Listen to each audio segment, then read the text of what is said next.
morning, dear student. I Bhola Shankar Singh, your Hindi teacher. Now I will teach you Hindi grammar, figure of speech, अलंकार। सुप्रभातम, मैं भोला शंकर सिंह, आपका हिंदी अध्यापक। आज मैं कक्षा 9 को अलंकार से अवगत कराऊंगा। और अलंकार जो कि पिछले दिन से ही चल रहा है, उसमें हम शब्द अलंकार को पढ़ चुके हैं। शब्द अलंकार में 3 अलंकार को पढ़ चुके हैं। इसमें पहला है अनुप्रास, दूसरा यमक और तीसरा शेष। अब हम अर्थालंकार की ओर बढ़ते हैं। अर्थालंकार की सबसे पहले हम परिभाषा जानना चाहेंगे। जहाँ अर्थ के कारण चमत्कार पाया जाता है वहाँ अर्थालंकार होता है। जहाँ शब्द के कारण चमत्कार पाया जाता है वहाँ पर शब्दालंकार होता है। जहाँ अर्थ के कारण चमत्कार पाया जाता है वहाँ अर्थालंकार होता है।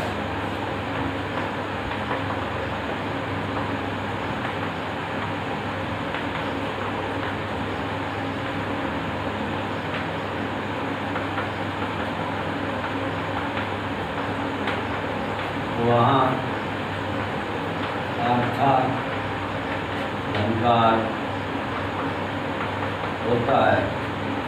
अर्थालंकार के अंतर्गत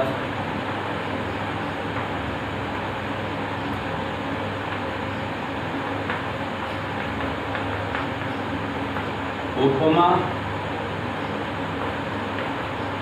रूपक, उत्प्रेक्षा,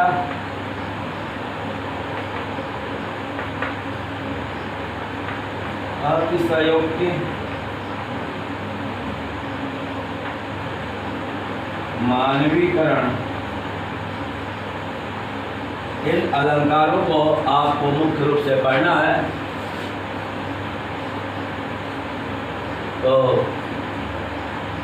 हम इसमें से एक अलंकार को लेंगे और उसका परिभाषा तथा उदाहरण से अध्ययन करेंगे। सबसे पहले हम एक बार फिर से देख लेते हैं अर्थालंकार किसे कहते हैं। जहाँ अर्थ के कारण चमत्कार पाया जाता है वहाँ अर्थालंकार होता है। अर्थालंकार के अंतर्गत उपमा, रूपक, उत्प्रेक्षा, अतिशयोक्ति, मानवीकरण आदि अलंकारों का हम अध्ययन करेंगे।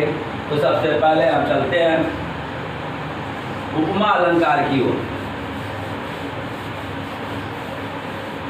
अर्थालंकार का प्रसंग चल रहा है। इसमें पहला है उपमा अलंकार।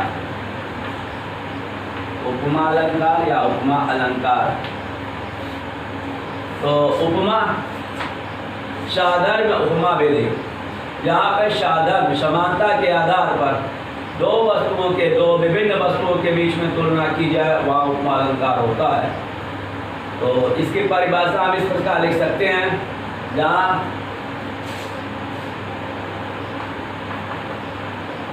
उपमेय और उपमान में समानता प्रदर्शित की जाए वहाँ उपमा अलंकार होता है। या जहाँ किसी वस्तु या व्यक्ति की किसी जगत प्रसिद्ध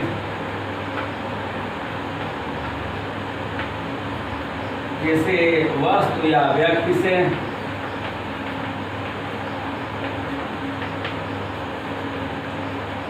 समानता के आधार पर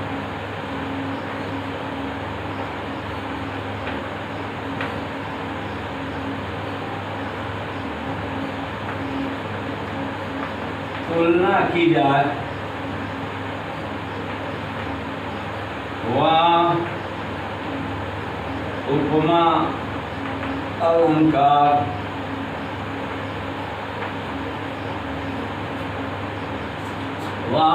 अलंकार होता है। अब उपमा के 4 भाग होते हैं।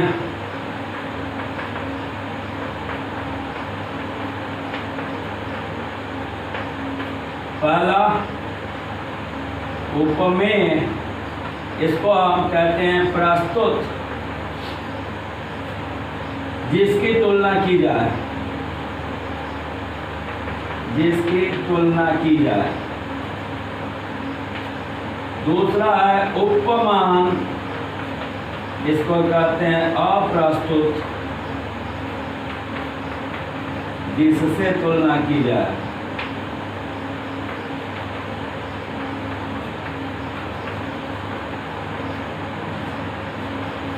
तीसरा है साधारण धर्म, जिस गुण के आधार पर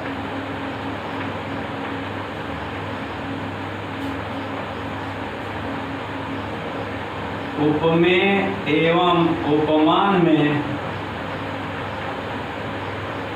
समानता व्यक्त किया जाए।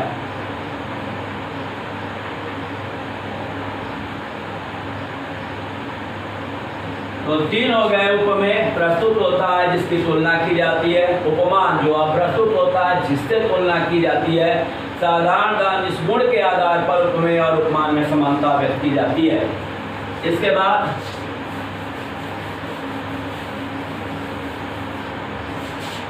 वाचक,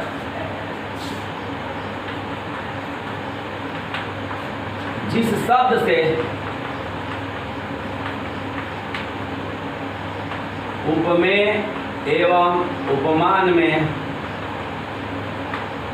तुलना की जाती है, जैसे सियमुख सुंदर चंद्र समाना, पीपर पात सरिस मंडोला, यह उदाहरण है। सियमुख सुंदर चंद्र समाना, तो सियमुख क्या हो जाएगा? उपमेय। कवि ने सीता के मुंह को देखा और तुरंत उसको लगा कि ये चंद्रमा के समान है, तो उसने तुरंत उसकी तुलना चंद्रमा से कर दी। और चंद्र क्या हो जाएगा? उपमान। ये सुंदरता हो जाएगा साधारण धर्म और समाना हो जाएगा वाचक। इसमें पूर्ण उपमा अलंकार है। सियमुख सुंदर चंद्र समाना, सीता का मुख चंद्रमा के समान है, तो सियमुख सुंदर चंद्र समाना, सीता के मुख की तुलना कवि ने, तुलसीदास जी ने चंद्रमा से की, तो सीता का मुख उपमेय है, प्रस्तुत है, और चंद्रमा अप्रस्तुत है तो उपमान है। सुंदरता दोनों के बीच कॉमन साधारण धर्म है और समाना वाचक है।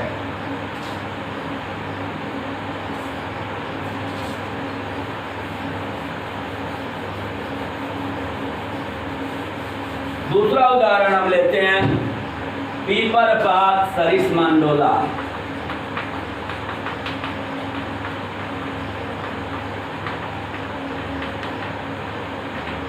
यहाँ मन हो जाएगा, मन की तुलना की गई है तो मन हो गया उपमेय, पीपर का पात हो गया उपमान, डोलना हो गया साधारण धर्म, सरिस हो जाएगा वाचक।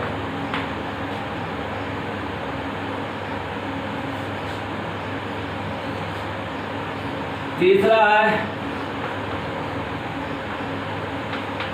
हरिपद कोमल कमल से।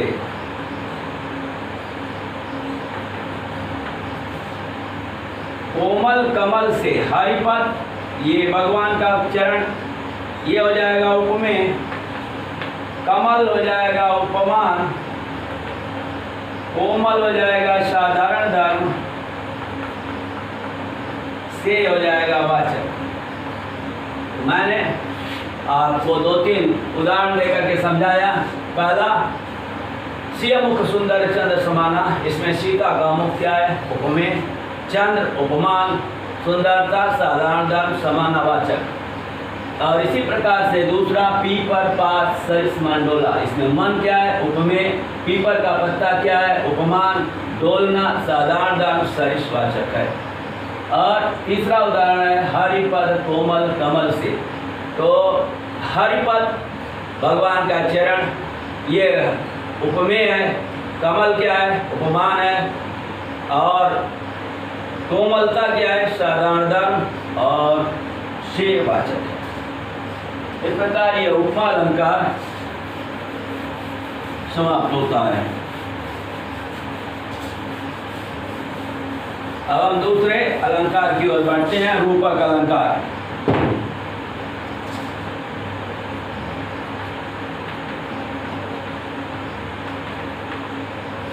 रूपक अलंकार की परिभाषा हम देखते हैं कि रूपक अलंकार क्या है। यत्रोपमान चित्रणे सर्वथा उपयुज्यते उपमेय मयि वित्ति तस्मात् रूपकमिष्यते। जहाँ पर यह उपमान के चित्रण में उपमेय की वृत्ति सर्वथा उसके रंग से रंग जाती है, उसे हम कहते हैं रूपक। तो यहाँ पर रूपक की परिभाषा हम हिंदी में लिख सकते हैं, जहाँ उपमेय की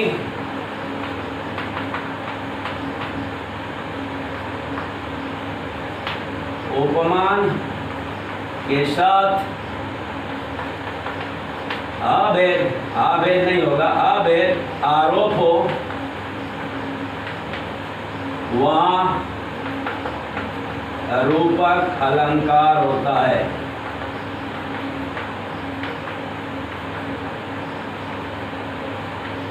इसमें रूपी शब्द छिपा रहता है।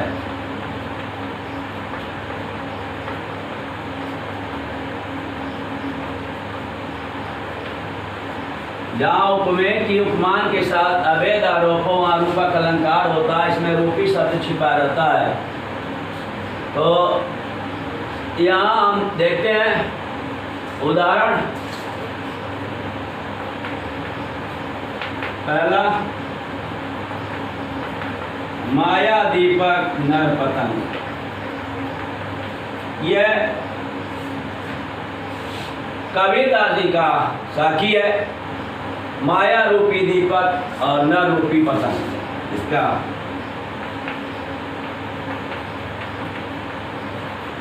माया रूपी दीपक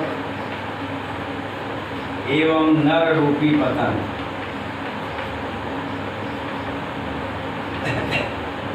पूरा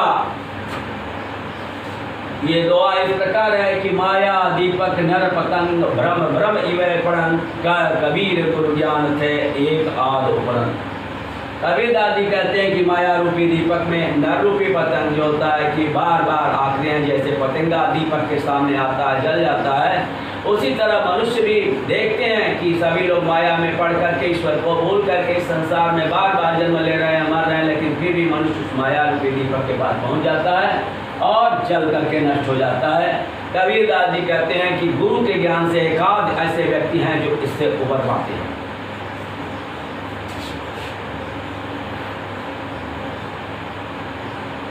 चरण दूसरा है चरण कमल बंदो हरिराई। ये हमारे सूरदास जी की रचना है। वह भगवान कृष्ण के चरण कमल की वंदना करते हैं, चरण रूपी कमल की वंदना करते हैं। इसका हो जाएगा चरण रूपी कमल। यहाँ चरण कमल बंदो हरिराई, चरण रूपी कमल की वंदना करते हैं सूरदास जी, और उसमें लिखा गया है कि चरण कमल बंदो हरिराई, मैं हरिराई श्रेष्ठ भगवान के चरण कमलों की वंदना करता हूँ। तुलसीदास जी का एक और उदाहरण है। उदित उदयगिरि मंच पर उदित उदयगिरि मंच पर रघुवर बाल पतंग विकसे संत सरोज सब, विकसे संत सरोज सब हर्षे लोचन भृंग।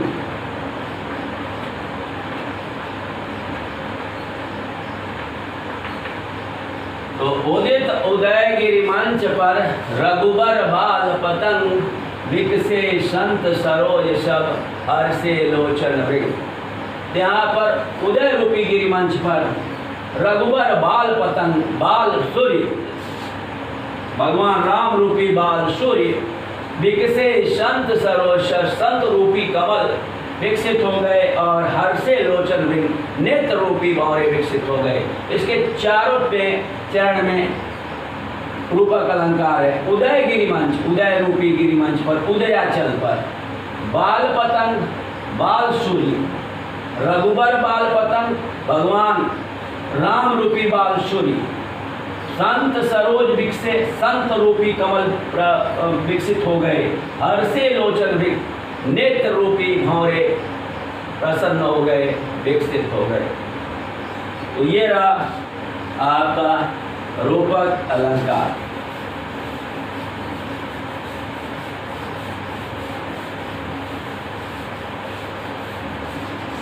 अब उत्प्रेक्षा अलंकार।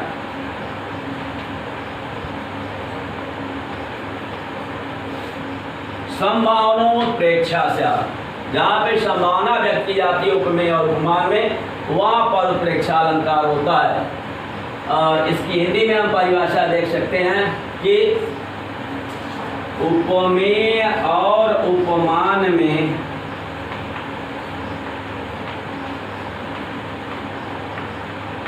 जहाँ संभावन होए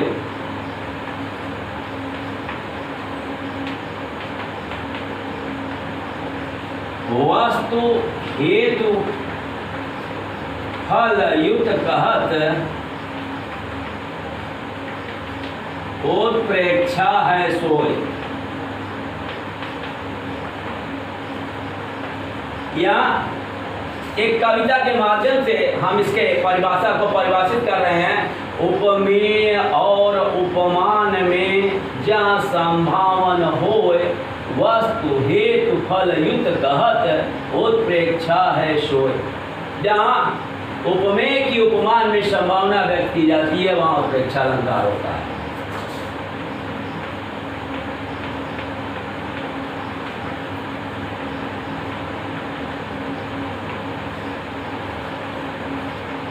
संभावना व्यक्त की जाती है वहाँ उत्प्रेक्षा अलंकार होता है।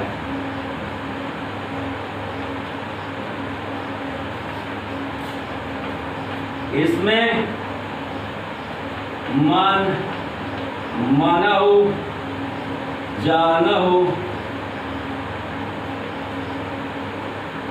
आदि शब्द का प्रयोग किया जाता है।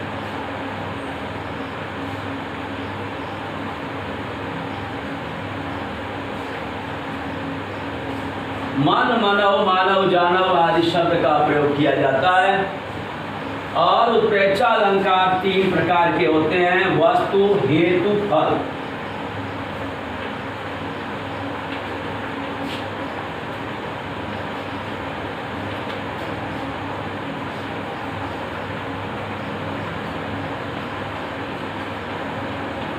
पहला वस्तुत्प्रेक्षा, दूसरा है फलोत्प्रेक्षा, हेतुत्प्रेक्षा, हेतु उत्प्रेक्षा और तीसरा है फलोत्प्रेक्षा। वस्तु हेतु फल युक्त का उत्प्रेक्षा है शोध। तो यहाँ पर उपमेय के उपमान में संभावना व्यक्त की जाती है, वहाँ उत्प्रेक्षा अलंकार होता है। इसमें मन, मनव, मानव, जानव शब्द का प्रयोग होता है। और उत्प्रेक्षा अलंकार तीन प्रकार का होता है। इसमें वस्तु उत्प्रेक्षा, हेतु उत्प्रेक्षा और फल उत्प्रेक्षा।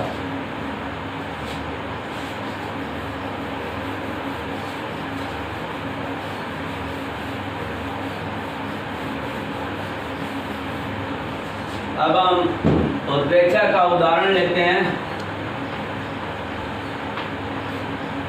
अनुराग तड़ाग में भानु उदय, में बान उदय, विकसी मनो मंजुल कंज कली। मनोमंजुल कंजकली। तो यहाँ प्रेम रूपी तालाब में भगवान राम रूपी सूर्य के उदय होने पर मानो नेत्र रूपी कलियां जो होता है मंजुल स्वच्छ कलियां विकसित हो गई। दूसरा उदाहरण है सोहत ओढ़े पीठ पट,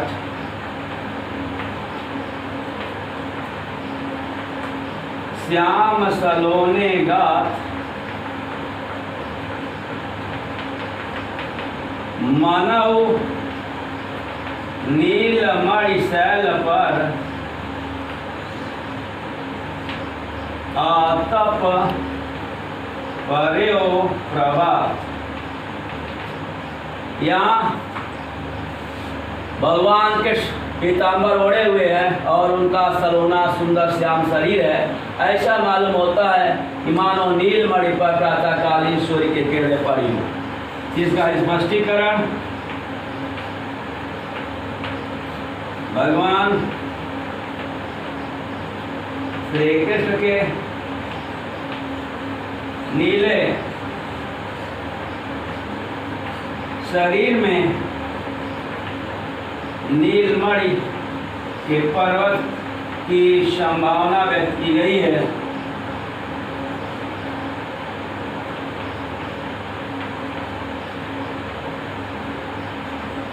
तथा इनके पीताम्बर में प्रातःकालीन सूर्य के किरणों की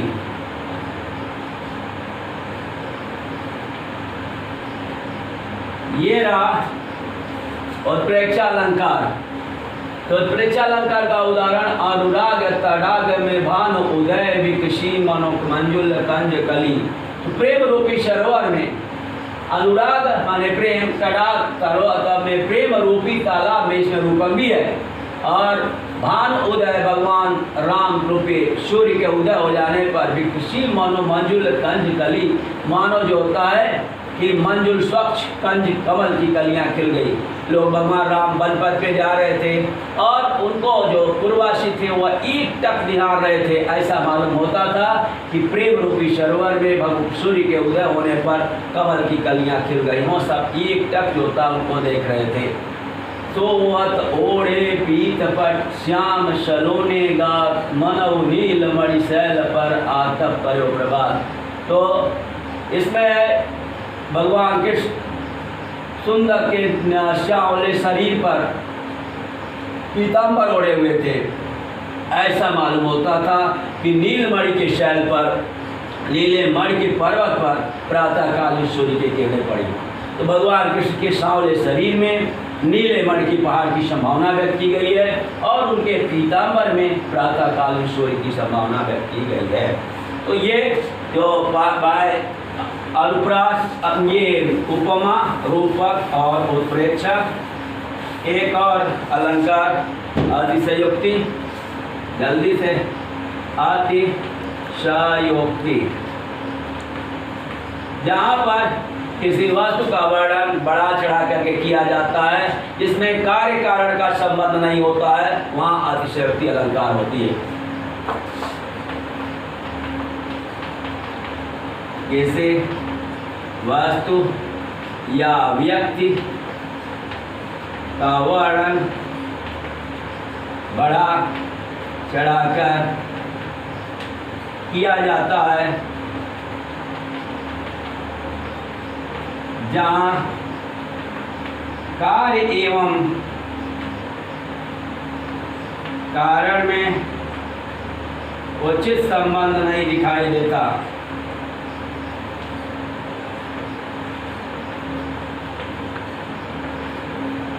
वहाँ अतिशयोक्ति अलंकार होता है, जहाँ किसी वस्तु का बढ़ा चढ़ाकर वर्णन किया जाता है, जहाँ कार्य और कारण में संबंध नहीं दिखाई देता, वहाँ अतिशयोक्ति अलंकार होता है। हम इसका एक उदाहरण देखते हैं। हनुमान के पूंछ में, हनुमान के पूंछ में लगन न पाई आग, सगरी लंका जल गई,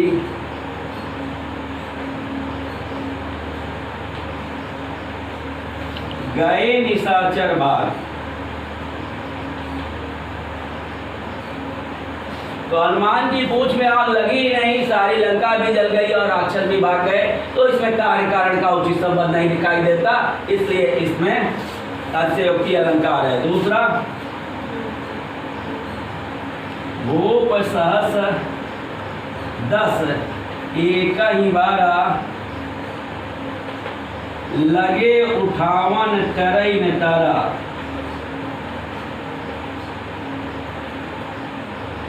टरई नटारा।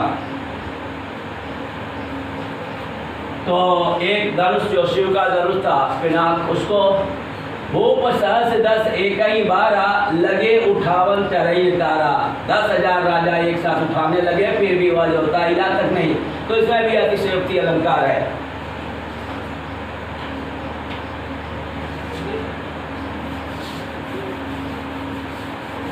तो इस प्रकार से ये 4 अलंकार हुए और आप इसे अपनी उत्तर पुस्तिका पर लिख लेंगे और ये पाठ यहाँ पे समाप्त होता है।